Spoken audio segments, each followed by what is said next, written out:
I am Mary Wollstonecraft. I wrote this book in 1792, at a time when women had no right to education and were judged solely on their beauty. Back then, women's intellectual capacity was questioned. Even if someone said, a woman's mind is superior to a man's, it was meant as a compliment.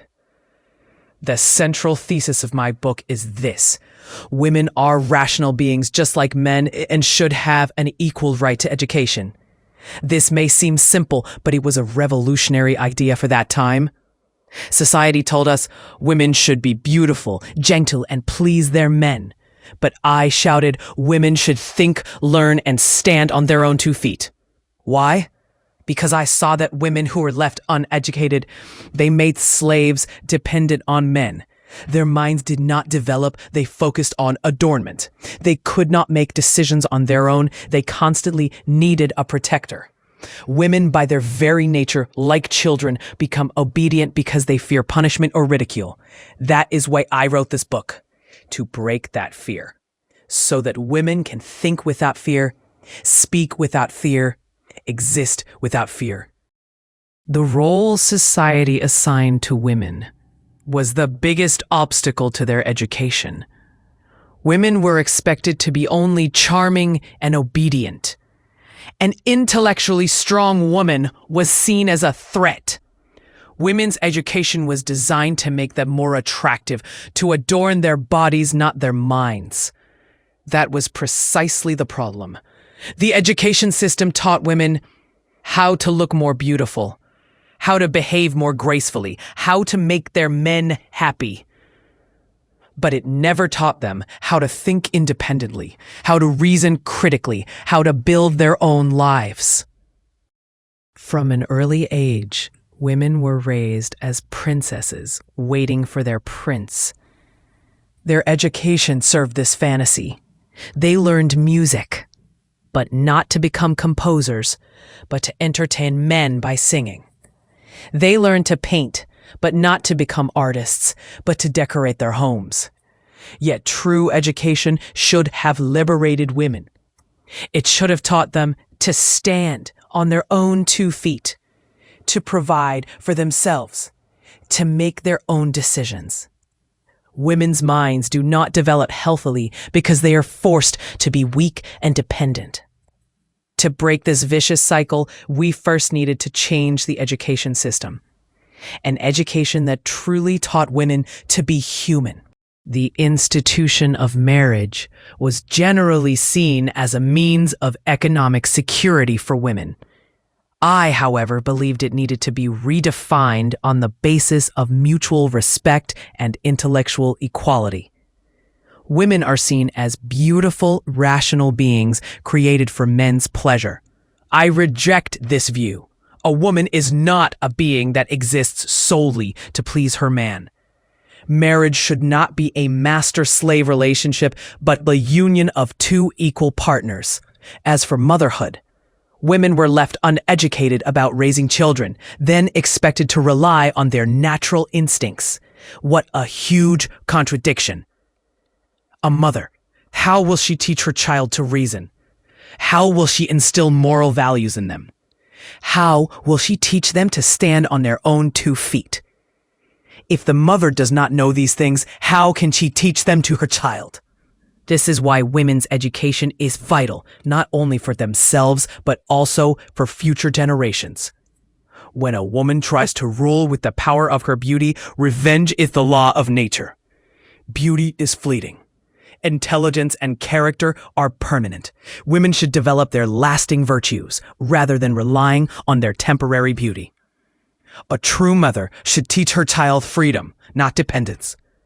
A true wife should be her husband's partner, not his slave. Women's liberation is not something that will happen simply by changing the laws. First, women must break the shackles in their own minds, because women's moral character is the natural result of conditions that make them weak and dependent.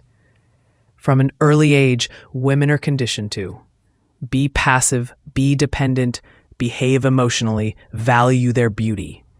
This conditioning is so deep that most women are not even aware of it, They have become prisoners of their own minds. They think they are free, when in fact, they are just living in a bigger cage. So what is the solution? First of all, women need to take control of their own minds.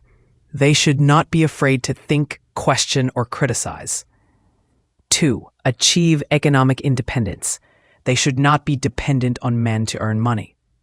3. See education as a necessity, not a luxury. Society tells women to be beautiful, but I say be smart. Society says obey, but I say rebel. Society says be silent, I say speak up, because I know that. Men have turned women into adorned slaves and then enjoyed their slave minds. It is in our hands to break this cycle. As women, we will first liberate our own minds, then transform society. Today, it is both sad and thought-provoking that my 1792 essay of Vindication of the Rights of Women remains so relevant.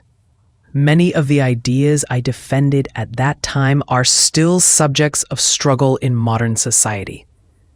Women, by their nature, are like children.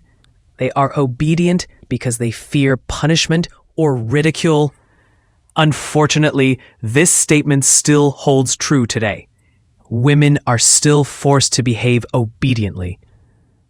Out of fear of not being liked on social media, out of fear of being excluded at work, out of fear of being rejected within the family. However, we must understand this. True equality is not about women being like men, but about women reaching their full potential as human beings. Some aspects of modern feminism give me hope. Women's achievements in education, their presence in the business world, their political participation. But I also have concerns. The commodification of women's bodies, the imposition of beauty standards, the strong woman myth creating new pressures. The real struggle is for women to gain not only their legal rights, but also their mental freedom. As women, we must not be afraid of other people's opinions, not tie our self-worth to the approval of others. Understand that we have the freedom to make mistakes. My final word is this. The liberation of women is not only the liberation of women, but the liberation of all humanity. Because free women create free societies. Remember, the greatest revolution begins in your mind. Subscribe and share your comment now.